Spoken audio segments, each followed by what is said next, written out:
അജിത് കുമാർ, ധോണി വലിയ പ്രതീക്ഷ നൽകിയ താരമാണ്. പക്ഷേ അദ്ദേഹം അടുത്ത സീസണിൽ കളിക്കില്ല എന്നാണ് പ്രതീക്ഷിക്കുന്നതെന്ന് ആദം ഗിൽക്രിസ്റ്റിനെ പോലുള്ള താരങ്ങൾ വരെ പറയുന്നു. MS ധോണിയുടെ ഒരു പ്രഭാവ കാലഘട്ടം അത് കഴിഞ്ഞു എന്ന് പറയുന്ന ആളുകളുണ്ട്, വിമർശകരുണ്ട്. അവർക്കൊപ്പമാണോ താങ്കളുള്ളത്?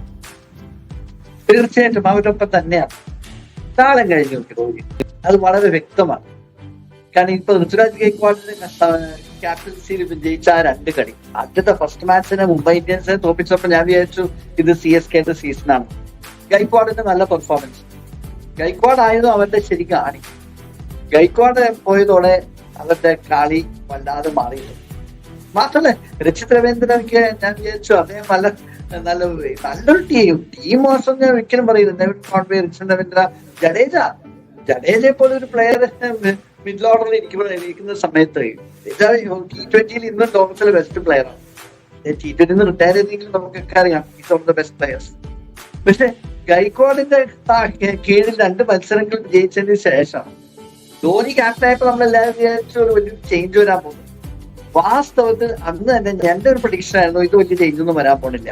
കാരണം ഒന്ന്, Dhoni was A great player, ഞാൻ അതേ പറയും. വിക്കറ്റ് കീപ്പിംഗ് ഇന്നും ആ വേൾഡ് ക്ലാസ് സ്റ്റാൻഡേർഡ് ഉണ്ട്. പക്ഷെ ആ ബാറ്റിംഗ് ആ ലെവലിലേക്ക് പോയിട്ടില്ല. വളരെ ക്രൂഷ്യൽ മാച്ചസിലൊക്കെ ഔട്ടായി നമ്മൾ കണ്ടത്.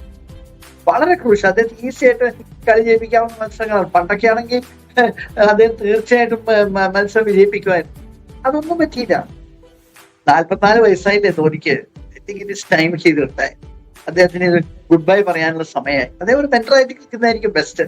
അപ്പൊ എന്താ പറ്റുന്നത്, ധോണി ഉണ്ടാവുമ്പോൾ എന്ത് വന്നാലും അദ്ദേഹത്തെ ഒരു ബാറ്റ്സ്മാൻ ആയിട്ടും വിക്കറ്റ് കീപ്പർ മാത്രം അദ്ദേഹം ഒരു ബാറ്റ്സ്മാൻ ആയിട്ട് നമ്മൾ പ്രതീക്ഷിക്കുന്നുണ്ട്.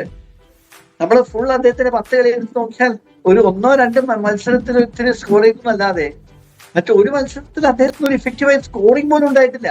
ഇപ്പൊ ഇന്നലെ തന്നെ 190 എടുത്തിട്ട് കളി നോക്കുകയാണെങ്കിൽ 190 എടുത്തിട്ട് അതുകൊണ്ട് ഒരിക്കലും പറയാൻ പറ്റില്ല. Of course Punjab is A very good side, പറയാതെ പറ്റില്ല.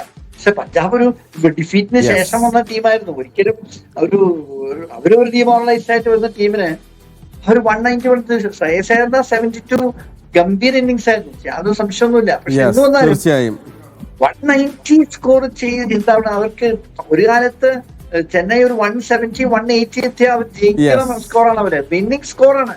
നമ്മളിപ്പോ നമുക്ക് ചെന്നൈയുടെ വിക്ടറീസ് നമ്മൾ എടുത്തു നോക്കിയാൽ ക്ലിയർ ആയിട്ട് മനസ്സിലാവും. ഒരു 170 180 ചെന്നൈ തീർച്ചയായും താങ്കളുടെ അഭിപ്രായം മനസ്സിലാക്കുന്നു, നിരാശ മനസ്സിലാക്കുന്നു. കാരണം MS ധോണിയുടെ പ്രകടനം അല്ലെങ്കിൽ ടീം കുറെ കൂടി മുന്നോട്ട് പോകേണ്ടതായിരുന്നു.